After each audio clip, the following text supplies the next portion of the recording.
Are you ready, kids? Aye, aye, Captain!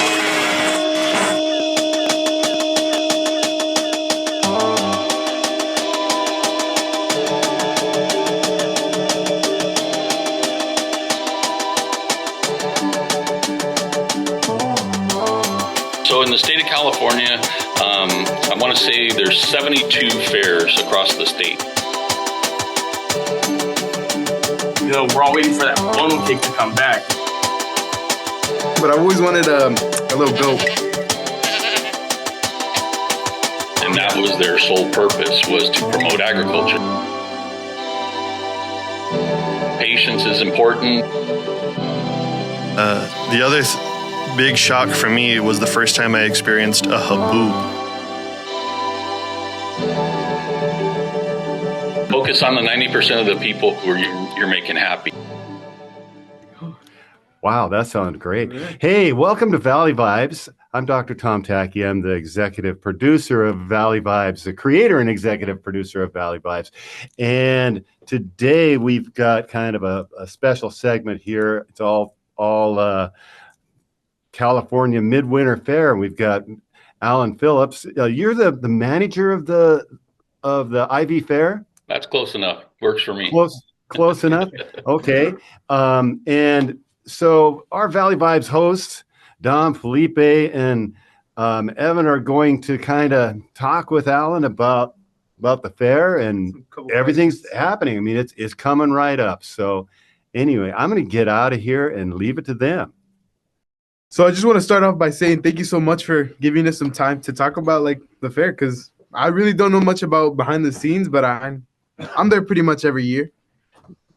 My pleasure. Thank you for having me. I really appreciate it. Of course, man. All right, so we're just gonna start this off by first of all introducing ourselves to the actual thing. So I'm Dom. I'm Evan. And I'm Felipe. Yeah. So I want to start off by asking, how do you set this up? Like, let's say it's right before the fair starts. Where do you start? Right after the fair ends. Really? You never? Wow. It's just you? Yep. So right after the fair ends, we're already starting to. I mean, there's a little bit of things that we're still continuing to do after fair closes to the public. Yeah. You know, with the bookkeeping, the auction, collecting payments, and sending out checks to the exhibitors, all that kind of stuff that continues after the fair. And then after that, we get a little bit of a break. But about summertime, we're working on fair for next year, along with other things that we do around here at the fairgrounds. But we start planning, right after fair ends. So basically year round. Yes, Do you sir. manage any other fairs or just this one? No, just this one. I actually, I came from public education. I worked in public education for nearly 30 years. Alan and I were colleagues out at Imperial County Office of Education about 22 years ago. So, yeah. 22. Yeah, I got kind of involved with the fair because when my son was about 8 years old, one of his friends had an animal, a pig, and so the next year my son wanted to have a pig, so we got involved through the 4-H, and through there I got involved with the California Midwinter Fair Heritage Foundation, which is a nonprofit organization which helps our fairgrounds out. I started by helping them with my skill set, which was technology, building a website for them and things like that. And then they soon were like, hey, we'd like you to be a director. So I became a director on the foundation, and that just kind of gave me an opportunity to see the fair in a different light, because I wasn't just seeing it from livestock. I was seeing it from all the different perspectives that make up this fair. And then when the former CEO left, I was like, I've been in public education for 20 years. It's time for a change. And so I said, what the heck, I'll apply and see what happens. And fortunately I was offered the job. And so this is in October, I will have been here 9 years. Wow. It's whole 9 years. Actually, as a kid, well, still to this day, I still want to do an animal, but I've never been really up to it. But I've always wanted a little goat. But it's because they're funny. They're just funny. I've always wanted a goat. Yeah. So So, Mr. Phillips, so you are one of the men or people behind the scenes. Knowing that, like, how do you feel knowing that you've made so many people's childhoods, like especially around here in the valley? This is like one of the only things we got here in the valley, the yeah. fair. We're Yeah. all waiting for it. We're all waiting for that funnel cake to come back. How do you feel knowing that you've made so many people's childhoods? Yeah, I mean, the fair is one of those things where I always kind of say the fair is where the Imperial Valley people come together to become a community, and so many long life friendships are established at the fair where Yeah, kids, most especially in definitely. the animal side, in the livestock area, where different 4-Hers or FFAers, they start meeting people from other towns and they build these friendships that continue on for a lifetime. And so it's some of my funnest times are when I'm just out in the crowd, just watching people, their reactions, whether it's high school kids or whether it's the family with their little babies getting onto a ride or seeing the balloon artist or whatever it happens to be. That's what makes this job rewarding. Of course, it's not all fun and games, just like any job is not Yeah. all Yes, fun of and course. games.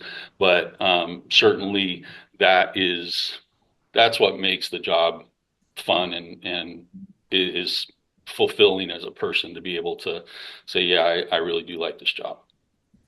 That's really cool, Alan. It's like, I grew up in northern Montana, so the fair in the northern states is always during the summer.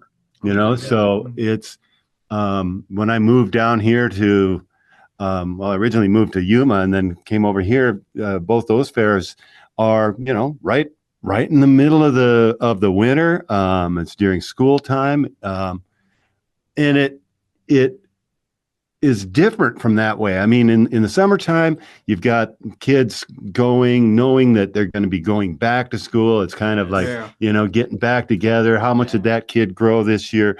What other things do you see being kind of different in that? Here we are right in the middle of the winter. I mean, the title's the California Midwinter Fair, how does that create differences between, say, you and Orange County or San Diego or Bakersfield or whatever? Yeah, it's very different. So in the state of California, I want to say there's 72 fairs across the state, and we're categorized. So we're established by the state of California. So within the state of California, there are different types of fairs. There's the state fair in Sacramento, which is treated differently legislatively and stuff. Yeah. And then there are what are called citrus fairs. And then there are county fairs, which like the Riverside Date Festival, which is going on in Indio right now. That's a county fair. And then there are what are called district agricultural associations, which are state organizations or state fairs, and that's what we are. So we're one of 54, we call them DAAs for short, in the state. And so we're a state organization where we have to follow state rules. They give us information, whatever it happens to be, but we have to abide by state rules, which is sometimes it's challenging because like any state organization, governmental organization, it's not as easy to just say, yeah, I know that seems logical to be able to do that. However, we can't because we have to follow these All these guidelines. regulations. But we are the first fair in the year, state fair. So DAA because we're so early in the year. But that's really the only time that we can do it because fair season across the state is basically from now through about October is when fair season kind of ends.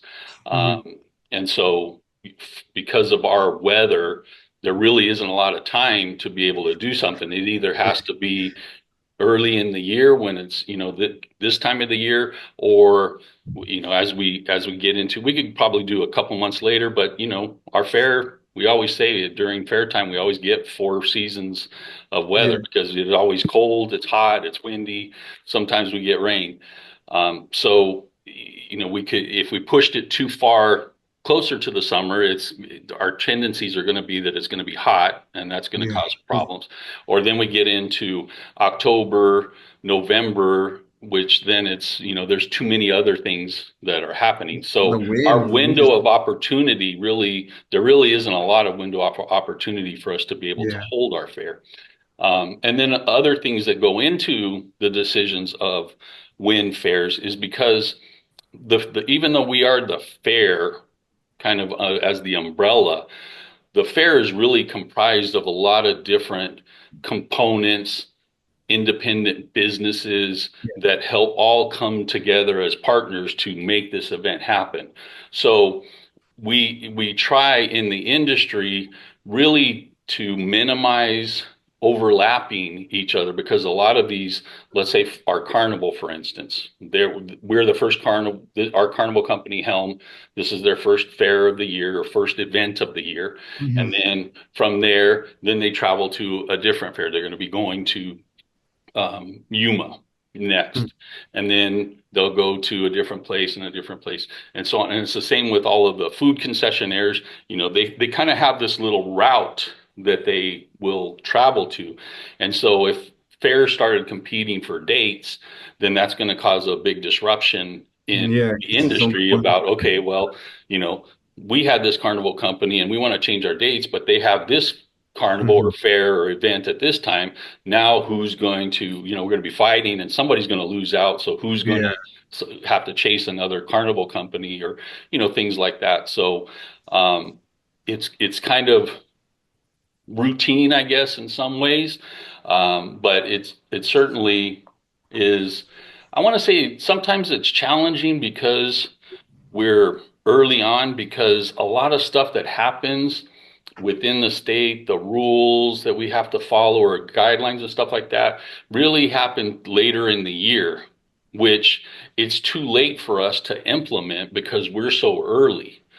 So we're always typically a year behind with, let's say, like our livestock rules and stuff like that. We're a year behind because by the time the state approves them and publishes them, our kids already have animals. So we can't follow the new rules because you gave them to us too late. So it makes it challenging from that perspective. And a lot of things occur during the off season from the state and our trade organization and stuff. So from, mid to late October through about the end of January is when the state likes to figure out when we have trainings for fairs, professional development, when our trade organization has their annual conference and all this kind of stuff. Well, for a lot of fairs, that's kind of their off season. For us, we're in the midst of getting ready and stuff. So that sometimes makes it very challenging as well.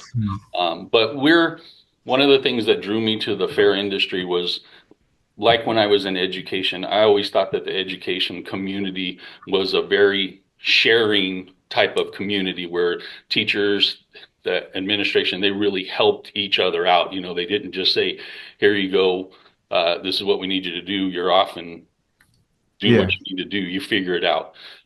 This industry is very much like the school administration, the education system, and that the fair managers, we help each other out. San Diego will have stuff. If we need something, we can contact San Diego Fair and see if they have stuff that we can, and vice versa, whether it's physical things or even people. So like our business manager here, she goes to San Diego Fair and she does their concession auditing during their fair. And so that kind of stuff happens all the time. Alan, you reminded me of when I was in grad school. I was doing some research on some type of cultural project, and fairs came up, and that I'm trying to think, it was probably 1920s, 30s. It almost seems it's very much Depression era. That the importance of the fair was, just as you said, they're very educational, and the idea of sharing the best growing techniques, different foods, all of those types of things to make your life better for the people that you serve. And Yeah. is that kind of is that kind of how the Midwinter Fair came to be as well? Well, that's where the fairs were born in California. So we actually, if you kind of go up the chain, we report to the Fairs and Exposition Division of the California Department of Food and Agriculture. And that's where fairs were born, because they were born to ago to promote agriculture. And that was their sole purpose, was to promote agriculture. Now, of course, it grew into other things to bring people to educate people in agriculture, but still we have a mandate that part of we have to educate. There has to be something related to education, related to agriculture. And so as times have changed over the decades, what constitutes that education and what we can do physically just be able to do has changed a lot over the years. But that's still the mandate from the state. So I also have this other question about like businesses. Let's say I'm a food vendor. Do I have to like rent a lot at your fair, or do you bring them to you? How does that work? Like, so the food concessionaires, we have, I want to say, close to like 30 different food booths here at the fair this year. Some of them are owned. There's a couple of companies that own multiple food stands that will be here, but they're independent businesses.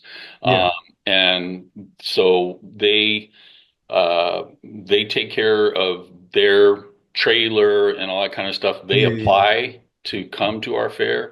We have a requirement that they have had to have previous fair experience, because what we find is that a lot of people think that it would be fun to do a fair, and it's easy to do a fair because they worked at the street fair or market days in Imperial or at the Carrot Festival in Holtville, and they had a food booth, and but it's the volume that is here that they can't produce. And our goal is, happy customers. We need our people we don't want them standing in line for 45 minutes to get a cheeseburger or something like that. You have to be able to pump out the volume. So you have to have that experience. So so that's a requirement for us, is that you have to have fair experience. Now, we have great partners around here, from our carnival company to our food concessionaire. So some of our local people that are starting to get into this industry, they can help, and we can help through our connections to try to get them into smaller fairs, to try to start getting that experience, to be able to build up, because we do have some local vendors who that's what they want to do. They're starting a food trailer as part of a retirement plan. They want to do this when they retire. So we try to help them in any way they can, and it's part of our revenue stream. So we get a percentage of what they bring in of each concessionaire. So every year at the end of the fair, we go through all of the receipts and everything, and we have to, and we get a cut. So that's part of how our revenue stream is generated, through not only through the ticket sales at the gate, we also get a percentage of the food that is sold here, and off of the carnival as well. We get some revenue there as well. So it's kind of it can be a very great business, the food concession business in the fair industry itself, if you have a good product that is not very expensive, that people like, and you can get it out the window quick. It could be it could be a very good career, but you have to like the lifestyle, because you're on the road a lot. Just rapid, huh? Yeah. So, but if you don't like the lifestyle of, okay, I got to go here, and now we got to break down our trailer, and then we got to go over here, set it up, break down and stuff. And so what people don't realize when they come here is they see the prices. Prices are expensive, corn dogs, $10, whatever it happens to be. Yeah, it is expensive, but it's, you get it once a year. But you got to think about the cost for those vendors, because those vendors are selling a product. They have to buy the product everything, you go to the grocery store, everything's high price now. Gas, diesel to get those trailers here. The employees, their insurance, not only for the employees, but their insurance for their trailers, the percentage that they have to pay to the fair, the percentage that they have to pay the sales tax. So there's a lot of behind the scene expenses that go into place to make up that price of their particular item.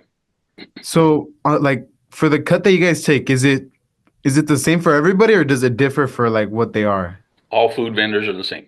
Oh, wow. All right. So do you know like the percentage of the cut you guys get, or? I'm sorry? Do you know the percentage of the cut? It's 25.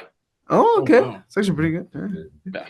So it really doesn't matter, because if you have a trailer where all you're selling is kettle corn, and it's $5, you're going to sell we're just going to take a little, a little chunk. It's not like we're differing because of what you sell. The higher price people that have a big menu and all this kind of stuff that bring in more revenue, we're going to take more money out of them. No, it's all the same. And that's how all fairs operate. All right. sounds good. So being the manager of the fair, you have to answer to a board. Am I correct? That's correct. Our board is a 9-person board. Right now we have some vacancies, but they are appointed by the governor of California. Oh wow! So because we're a state organization. Yeah. So we're talking like an elective board. What type of board are we? It's not elected because the governor appoints them. So you have to apply to be a board member, and then there's a process that they go through in terms of vetting the candidates and stuff like that. And then the director, the appointee's office will then make a recommendation to the governor, and then the governor will determine whether they want to appoint that person or not. And if they do, we just get a call and says, so-and-so has been appointed to your board. We don't get a say in it. We have nothing to do with it. Yeah, just whoever's. All right. Yep. So to finish this off, I just want to ask you: do you like being this fair manager? Like, do you find this enjoyable? It's like any job. There are good and bad days. It's for the most part, I do enjoy it. But like any job, there are days when it's tough because you're dealing with a lot of people. And you can't control. They may not like what you do, the changes. They may not like the rules or want. But it's like that with anything. But when I first started, a fellow CEO told me, focus on the 90, don't focus on the 10. Meaning, focus on the 90% of the people who you're making happy. 10% of the people you're not going to make happy. No matter what you do, you're not going to make them happy. They could tell you something, and you could implement it, and they're going to find something else to complain about. Don't focus on them. Focus on the 90% of the people that are happy of what you're doing. So, the fair, this is a new extended dates fair. That's so true. Yeah, there's a whole week. Yeah. So we've added 3 extra days. People say it's another week, but it's really only 3 other days. Yeah. What we've done is we're closing on Mondays and Tuesdays, which were our worst attended days historically, to gain another weekend, which are our most popular days and when people can come and enjoy the fair the most. So this is the first time with that new extended format. We've got more concerts, more tribute artists that'll be playing this year. We got a lot of local talent. We got 4 new food booths this year. Oh, really? We got a mac and cheese that does all the kinds of crazy mac and cheese. We have a coffee cart, which people have been asking for. Coffee cart. Wait, no, that's awesome. I love coffee. Freeze-dried candy, so like the freeze-dried Skittles and the freeze-dried cotton candies and all that stuff. And then we have a tamale trailer, which has all kinds of crazy tamales. It's got you guys would know, like a gansito tamale with the sweet gansito stuff. It's got tamales for that. Any new ride? We have there's 7 new rides that have never been on the Imperial Valley. They're not necessarily brand new rides, but they've never been to Imperial Valley. And we got inside info. That includes the Diamond Wheel, which is a new Ferris wheel, which is on 6. It comes on 6 semi-trailers, so it's huge. Oh, wow. My. It's a big ride. And the Carnival this year has 2 promotions. So on weekdays, we're only really open weekdays, Wednesday and Thursday, Friday, if you consider it a weekend, Friday, Saturday, Sunday, keep it considered weekends. On Wednesdays, both Wednesdays are going to be Wacky Wednesdays.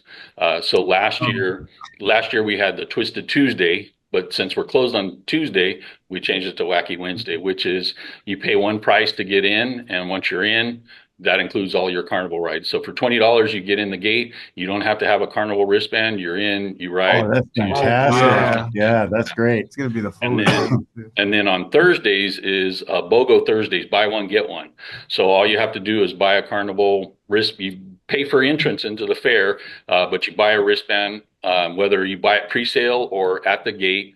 And there's not a special wristband to it. But when you redeem it on Thursday, you come to the fair and you go to the carnival and you redeem your wristband. They're going to give you two of them instead of just the one. So you It's good for the couples. All right. yeah. So you buy one, you get one free when you come on Thursdays. Yeah.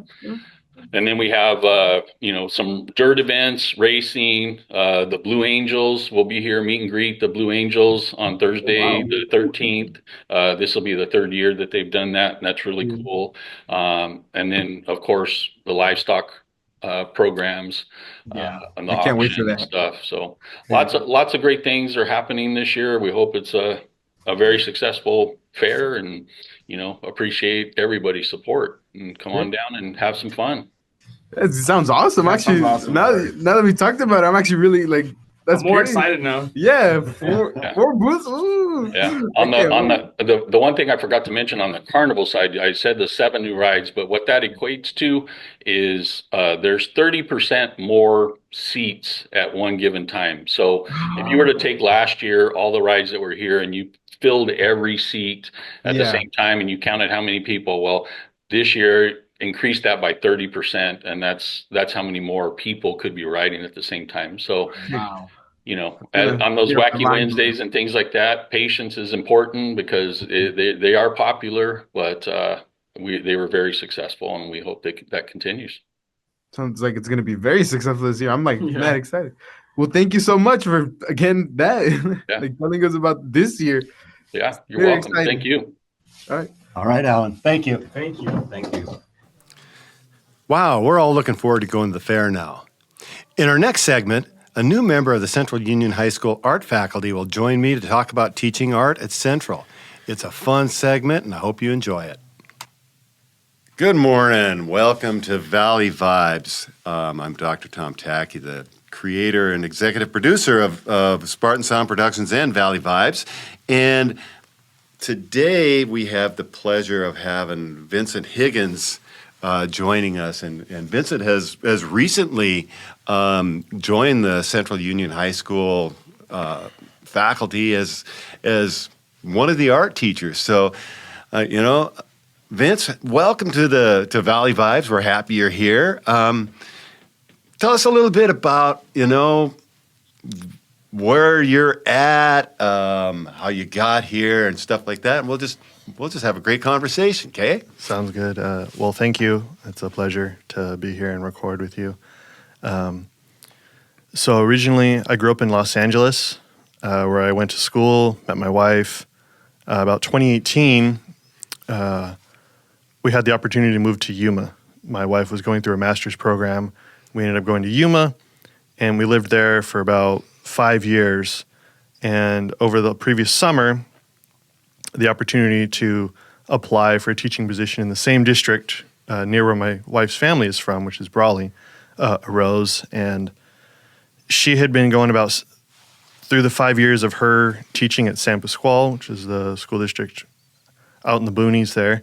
And I was teaching at Cibola High School. I was teaching art, where I did drawing and painting. And we took a shot in the dark and applied to come out to El Centro. And if one of us had gotten hired, we would have just commuted. But since both of us got picked up, we made the move and came out here. So this is my first year at Central. And so far, the students are great. I love it. Definitely a transition at teaching drawing and painting to doing ceramics. I more or less had to teach myself ceramics to teach it, which has been fun. Yeah, and that's not too uncommon for those of us in the arts. I've taught like electronic music and recording a little bit a long time ago. And then I kind of got back into that 2017, and here we are doing, a radio show all the time. So it's This is pretty really cool. cool. That move from LA to Yuma must have been tough on you, huh? It was interesting. So at the time, I was working at Activision on Call of Duty games, and I was getting really burnt out of the industry.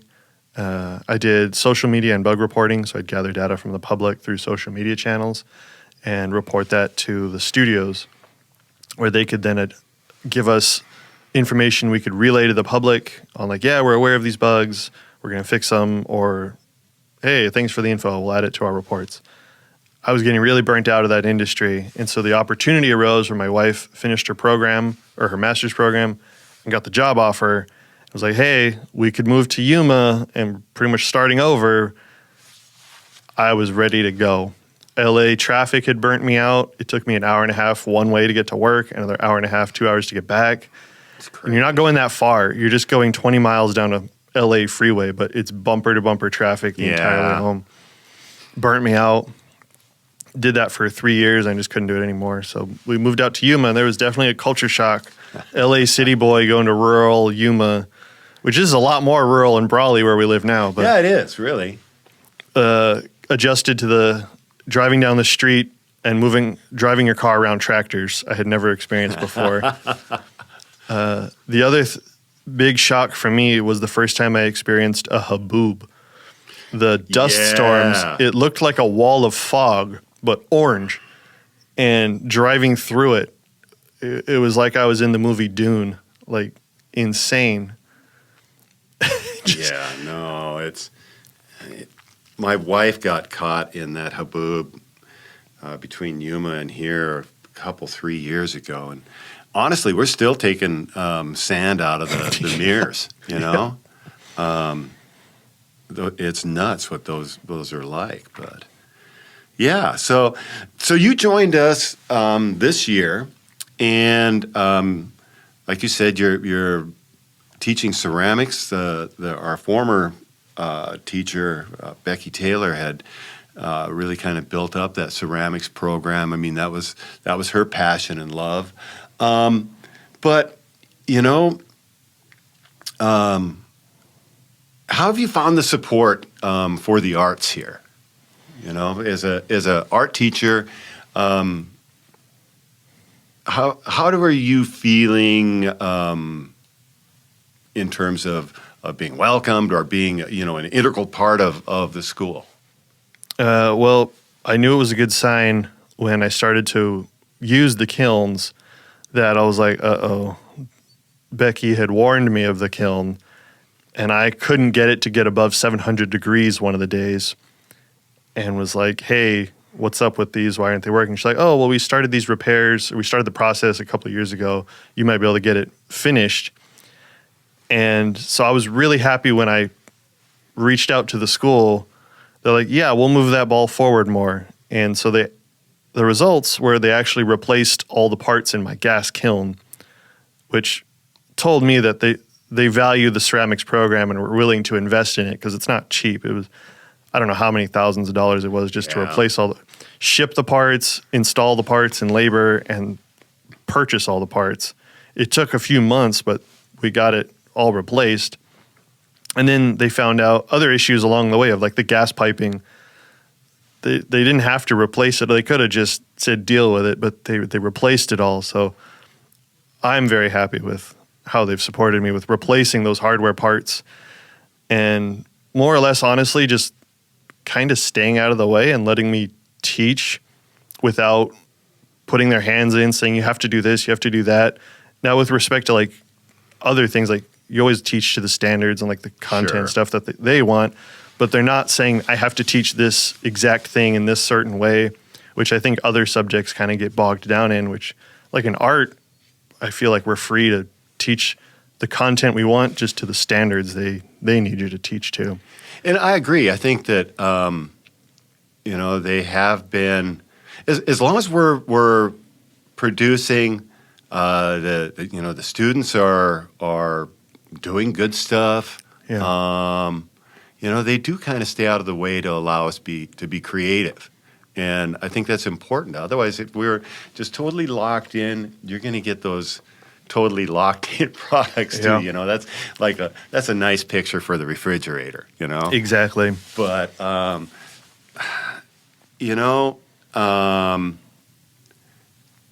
yeah, we do have to follow the standards. I mean, we're a public school. I mean, there are things that are expected of us, but at the same time, I think, Central and honestly throughout the Imperial Valley, there's a lot of support and pride in what our students do with the arts, whether it's ceramics, painting, drawing, bands, what have you. So,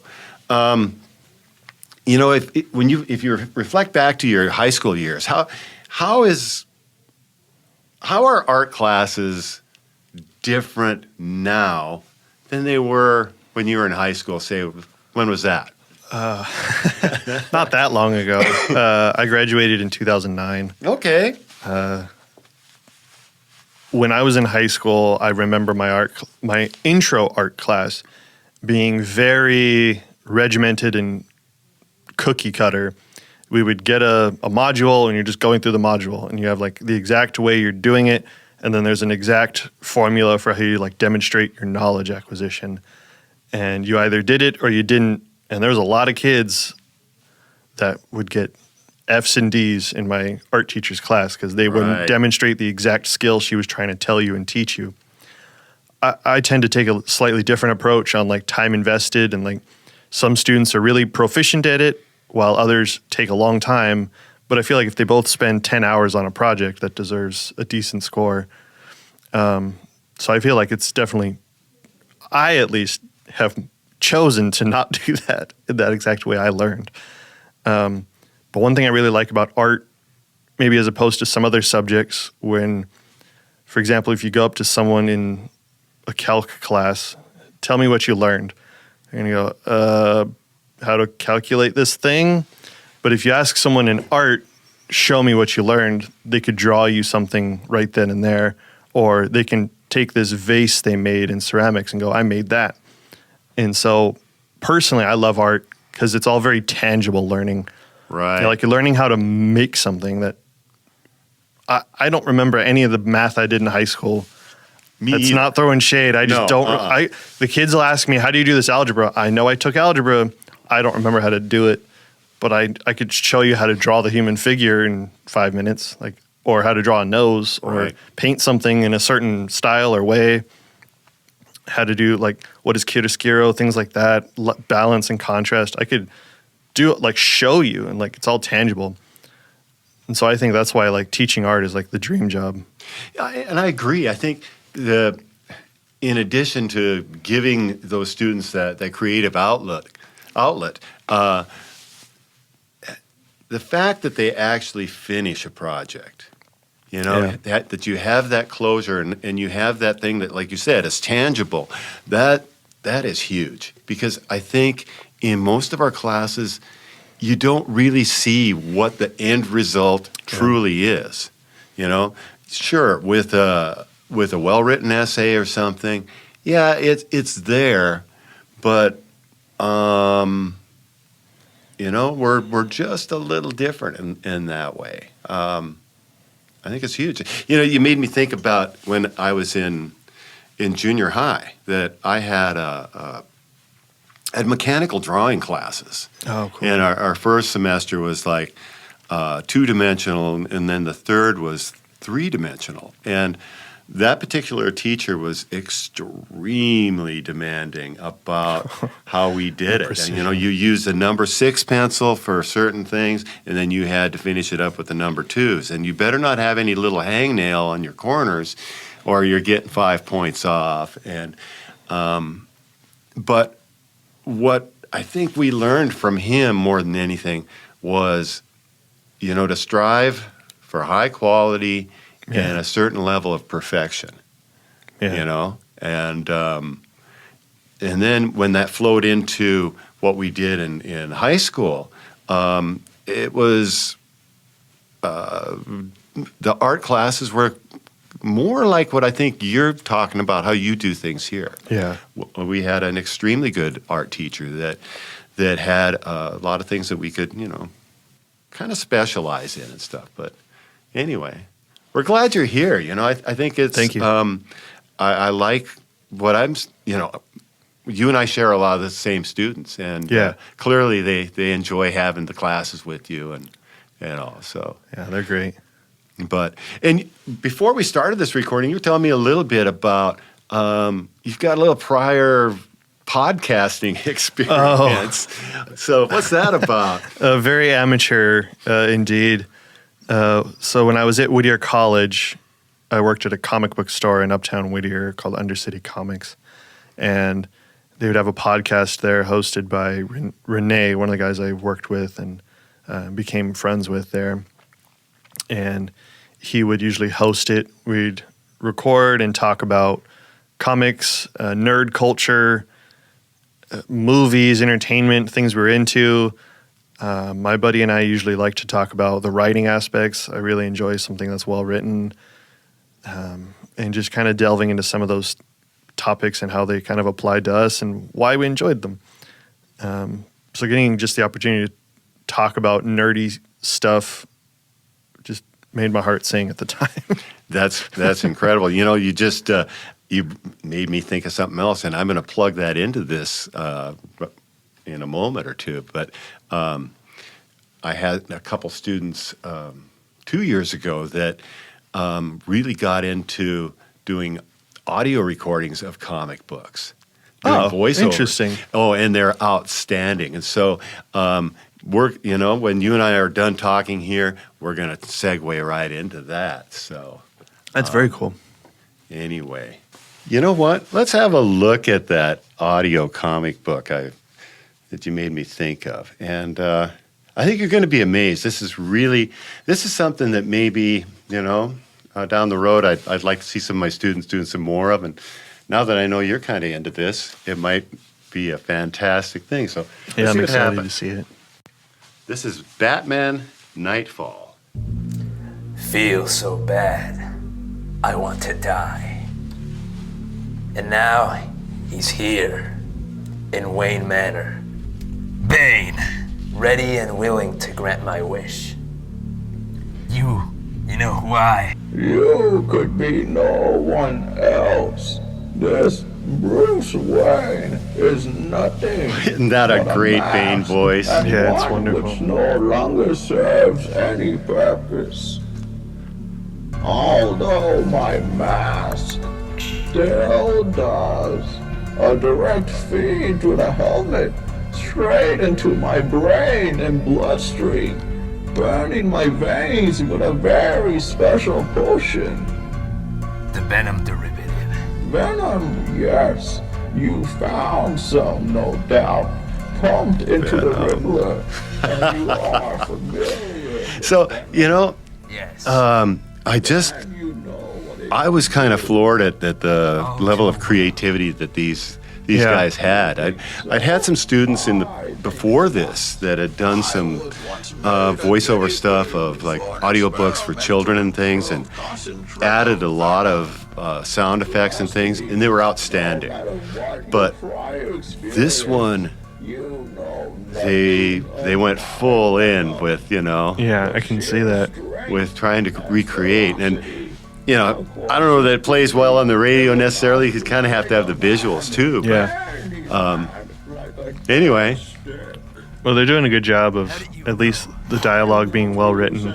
It's kind of painting a scene so viewers can kind of play through the visuals of the comic in their like mind palace sort of thing. yeah. That's pretty cool. So anyway, I think that we got to try to figure out how we can maybe do something like this on Valley Vibes one of these times. So, like I that'd be said, really cool. I'm really glad we had you on here, and I think we're gonna definitely figure out something where we can. Yeah, this could be really fun. I love do some fun comics. stuff like this. Anything nerd culture. I'm also super into Warhammer. Fantastic. Anytime. Okay. Well, thank you so much. But what? Gotham, the ultimate prize. You have it. I want it. This program was produced and brought to you by Spartan Sound Productions. Special thanks to our guest, Imperial Valley Fair Manager Alan Phillips, and Central Union High School art teacher Vincent Higgins. Thanks to our Valley Vibe hosts, Dominic Ramos Felix, Felipe Castro, Evan Harper, and Armando Rodriguez. Thanks also to Dr. Thomas Tacky, creator and executive producer of Spartan Sound Productions, the administration of Central Union High School, Mr. Javier Fimbres, and Power 98 for hosting us, and to you, the listeners.